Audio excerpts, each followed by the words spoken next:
And we're back fully now on Dailies today here on Nigeria Info. This is sponsored by MTN Nigeria. You can watch live right now on Facebook and on YouTube. Nigeria Info 99.3 is what you need to search for to join us on those platforms. You can see myself and Jimi in the studio. Let's start with the Vanguard newspaper, page 11 of the Vanguard. I will expose cabal behind Apapa gridlock. Sanwo-Olu call-up system collapses as gridlock continues. Right. We're taking this before the shoot at sight one, okay? Now, this is the point that we have gotten to that I expected, but it's very unfortunate. The governor's order has been defied. According to the reports, the call-up system that was introduced in Apapa collapsed yesterday, and it was business as usual. And so what is the governor's reaction? The governor says that he's going to expose the cabal behind the Apapa gridlock. And let me hear what he says. He says that they threatened to expose prominent Nigerians behind the chaotic traffic situation. Threatened, not that he has done so. And he says that that the current situation in Apapa is what we promised our citizens, and so on and so forth. And he says, what we are doing now is taking away some scrupulous people who are benefiting from the gridlock. Whatever they are earning, whatever they are taking, whatever they are gaining, we are taking it away from them. We know they will fight back, but I am saying it clearly that we are ready for them. Anybody that tries to bring us back to the experience in Apapa will not stop at anything to fight, and so on and so forth. We will name and shame them.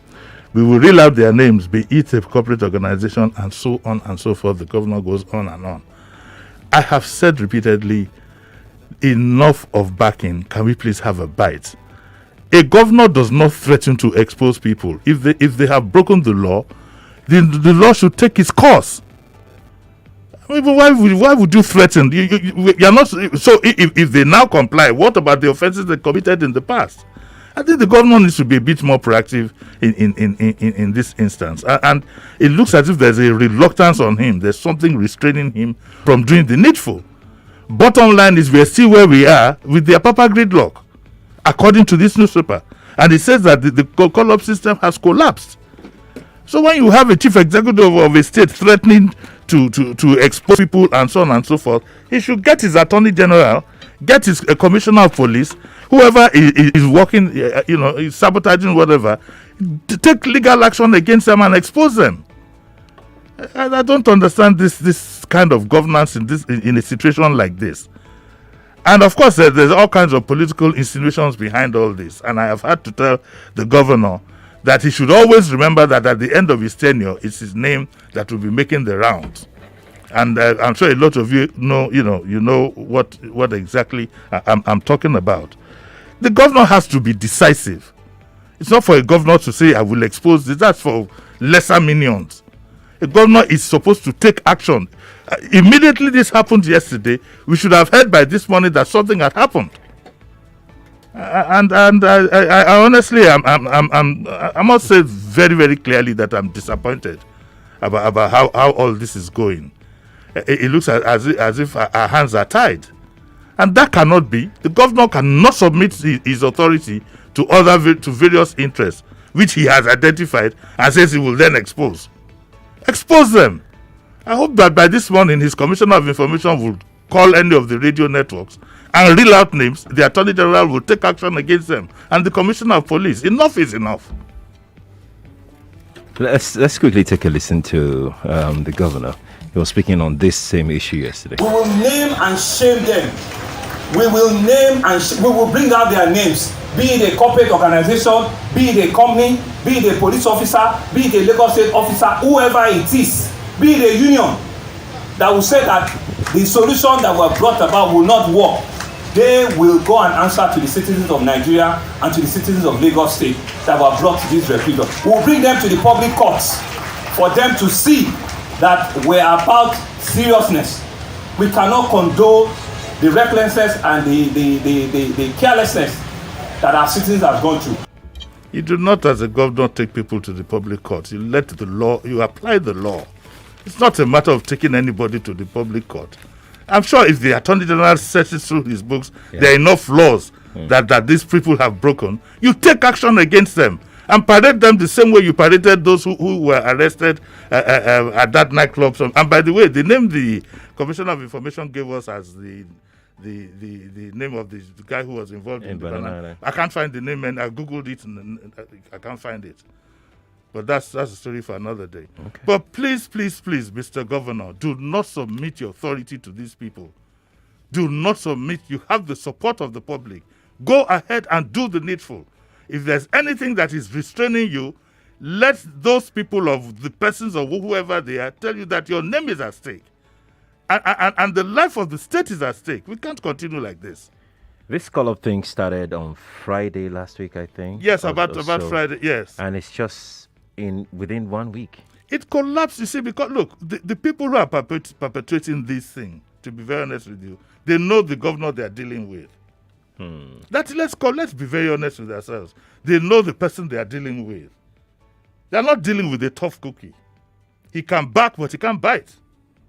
If they were dealing with certain, I don't want to go that way, but I know that certain governors we've had in the past, this kind of thing wouldn't happen. A governor needs to get tough. And he needs to release himself from the shackles that tie him down. See, Sheriff, we have gotten to a point, I keep repeating, in this country, where we either tell ourselves the home truth or everybody goes home. And we learn to live with it. People's lives are at stake here. People's businesses have collapsed completely. The implications have large. People have died, actually. People have died. And you cannot submit your authority. It's a bad precedent. It's a bad precedent. 2 years, the governor has been there close to about 2 years now. And this situation has been on and on and on and on and on and on and on.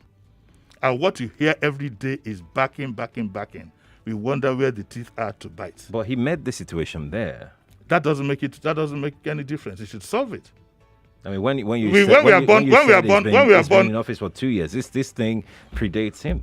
It predates him, but we voted him in to solve it. That's why the gentleman didn't get the second term. You don't get it. One of the reasons. That's why we didn't vote for somebody else and voted for him. That's why people like I said publicly that we believe he will do well.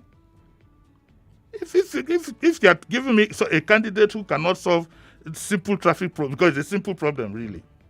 It's just a matter of asserting yourself. During the electioneering, he said he will solve it, I think, how many weeks now? He put that in his speech that he will solve it in weeks I give him the benefit that the time has lapsed, but 2 and how many years now? It's all been about backing, and no bites. Backing, and no bites. Let's move on to our next story. Shoot anyone with AK-47 in the bushes. Buhari. Well, the guarantee that I have is that you cannot put AK-47 in your pocket. If this thing that is bolted, I think it's your wallet. Yes. I was going to shoot her. It's my kurube, my own kurube. Talking seriously, I thought that the president, and I'd like to be corrected because I'm not sure, but if I remember, a member of I think it was the Senate, and I think it was on the floor of the Senate, said the president should put in place a state of emergency. And I think under dispensations of state of emergency and things like that, this kind of order could prevail. Now, whether in a full-blown democracy and normal times, the president has the right to order anybody to shoot anyone with an AK-47 in the bushes, I think the lawyers will have to help us solve that problem. Okay. But I'd like us, and that's why on Saturday, as usual, I have my security consultant, Plate will be here, and I'm getting a lawyer, most likely Libros or GT Ogunye, one of them, for us to sit down and examine the implications and legality, because the legality is very important. It's very, very important. But I am happy that the president is reacting. Some have complained, like you said this morning, Sheriff, that he should have said, look, we know the president we're dealing with. Let's leave all that. He has his own style. He has just 2 years to go. If you're not happy with his style, just bear it for 2 years. But at least some action is taking place. And I think it is just fair for us to see how far this is going to go.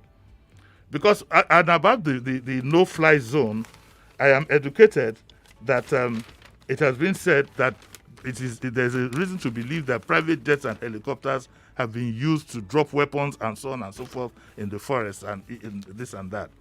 So I am happy that we are seeing some action. But in between all that, we would have to examine the propriety, and also we'd have to examine the legal implication. And I think it is only experts that can solve that problem for us.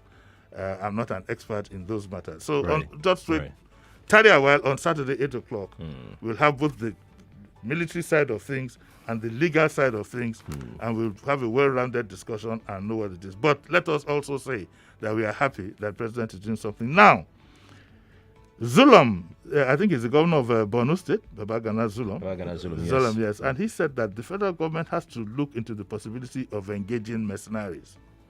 There is no shame absolutely in that. We just want this thing over and done with. If you need mercenaries, so be it. You know, I remember the days of the Civil War. The Biafran side had loads of mercenaries. The most popular one that all of us dreaded the most was one gentleman called Von Rossen. He was a pilot. He came to Lagos twice. 5 o'clock in the evening, air raid. Do you know what an air raid is like? Yes, of course. I watch movies. Not movies. When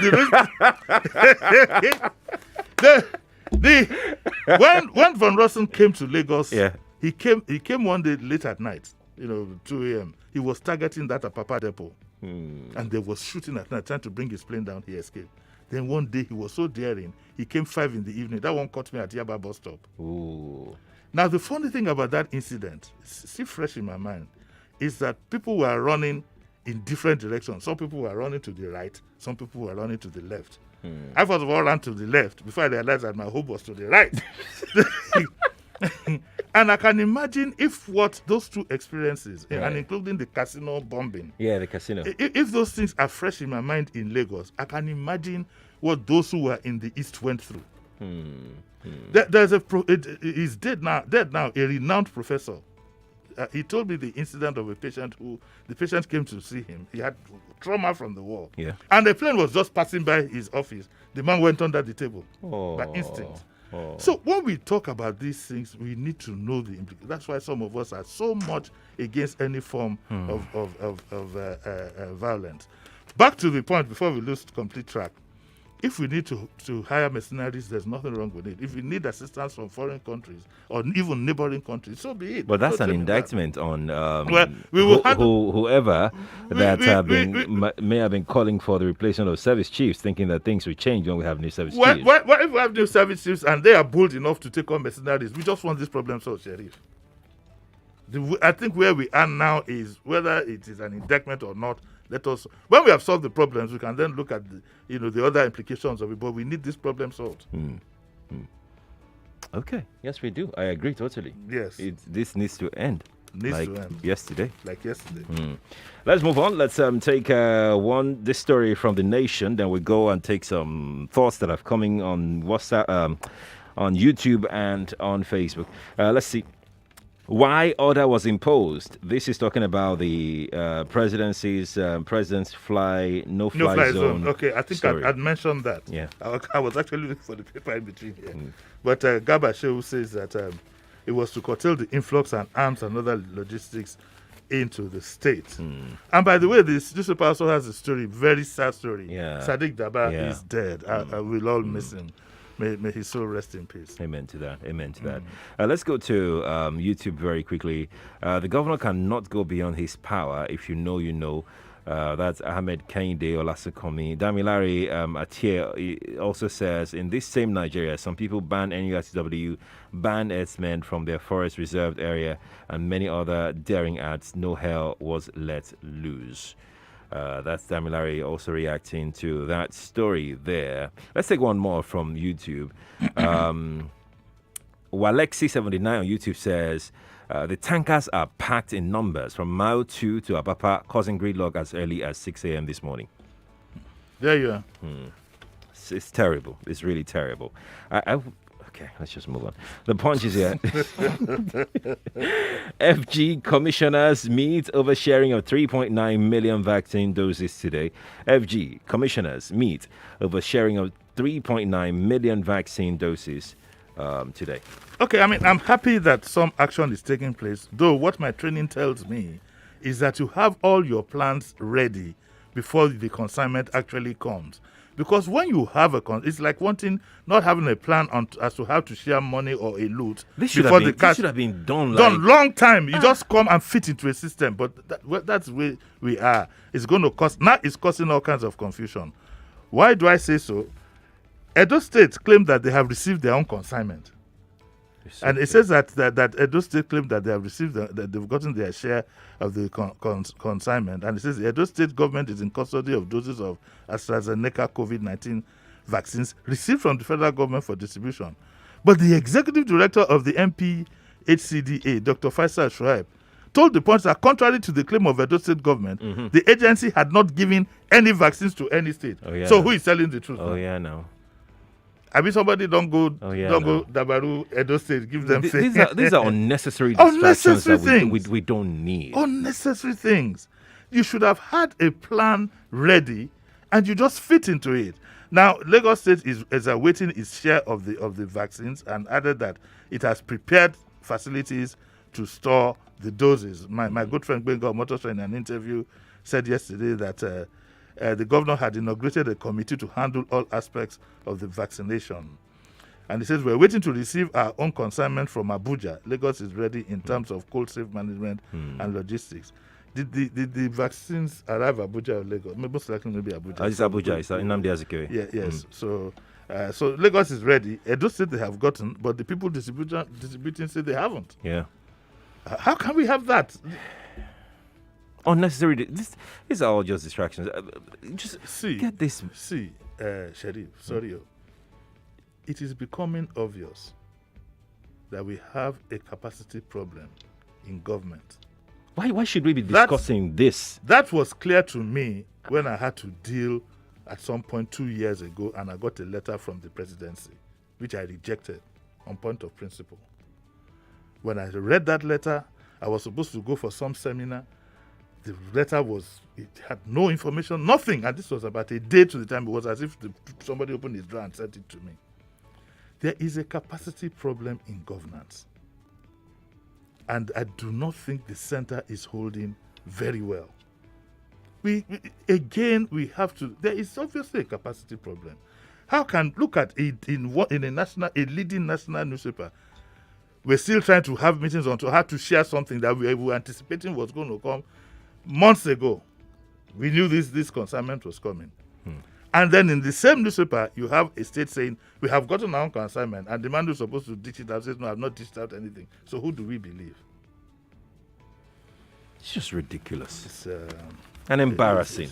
Quite embarrassing. Well, I do not think it's embarrassing anymore because it's becoming our way of life. We are I'm sorry to use this word, and I do apologize, but we just portray ourselves like a bunch of incompetent people. I mean, so to what end will someone say that I have received this and the other person? I mean, what are they trying to prove? We just portray ourselves as incompetent people who are not capable of ruling themselves. What are we trying to prove? I don't understand. I keep maintaining there's a capacity problem. Things that are simple. If you ask those who, you need to go behind the scenes and find out how for example, when Ghana was going to talk about his own vaccine and whatever, the president, everybody was involved. It was done swiftly. Right. Also for some other African countries, before you know it, people were being vaccinated. Okay, now the vaccines have arrived. We're still dilly-dallying. We're still, we're still trying to the state says I haven't gotten, the West I have gotten, and so on and so forth. Before you know it, racketeering will start. Okay, we're going to go back to the Punch again. Let's see. Page 5 of the Punch. Why I invited IG's team to Magodo Estate, businessman. Remember we... Yes, that's why, yes, to put it in a balance, is 1 week after he's explaining that he had to invite the IG, go to Abuja to invite the IG's team because the chairman of his zone, according to him, was harassing him, and that he never wanted to turn the place into a hotel. Rather, he wanted to put some expertise of him there, and so on and so forth. I think this is just very embarrassing that a group of adults cannot resolve a very simple matter.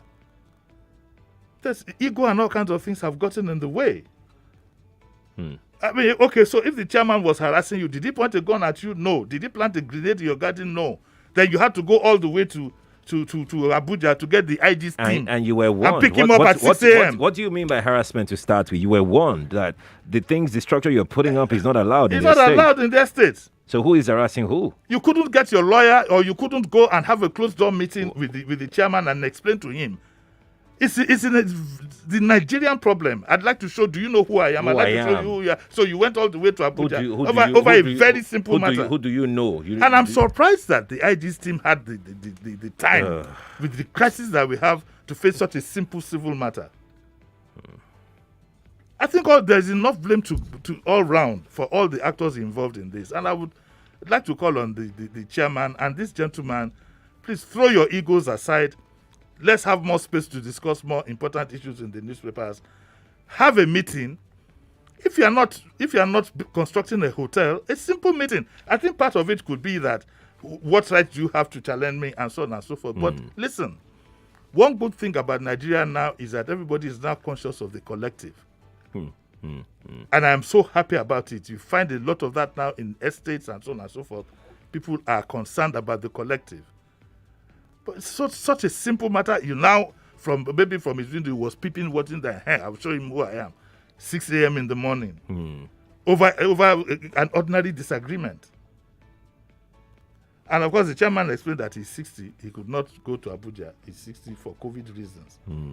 But I wonder if he had been invited by the oil minister to come and take an oil block.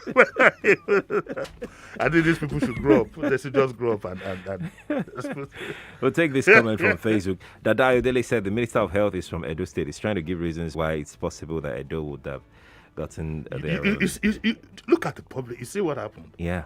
So now, this guy, who said this? Dada Ayodele. Oh, what? Are you? Is it that there's been a lack of discretion on the part of the state to say they've gotten their consignment? Nigeria is a wonderful country. I don't know who was the guy. What's his name again? Ayodele. Any day you see me anywhere close to I owe you a bottle of wine. That one he walked past me. I was wondering.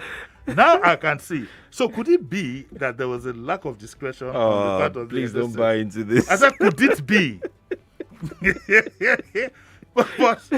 but you see, when information is not clear, this is what happens. This is what happens, actually.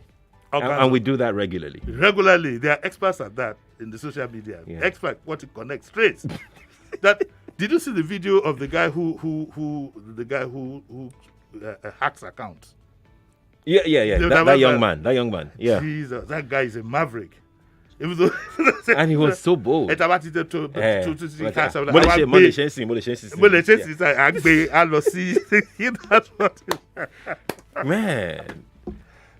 Oh my.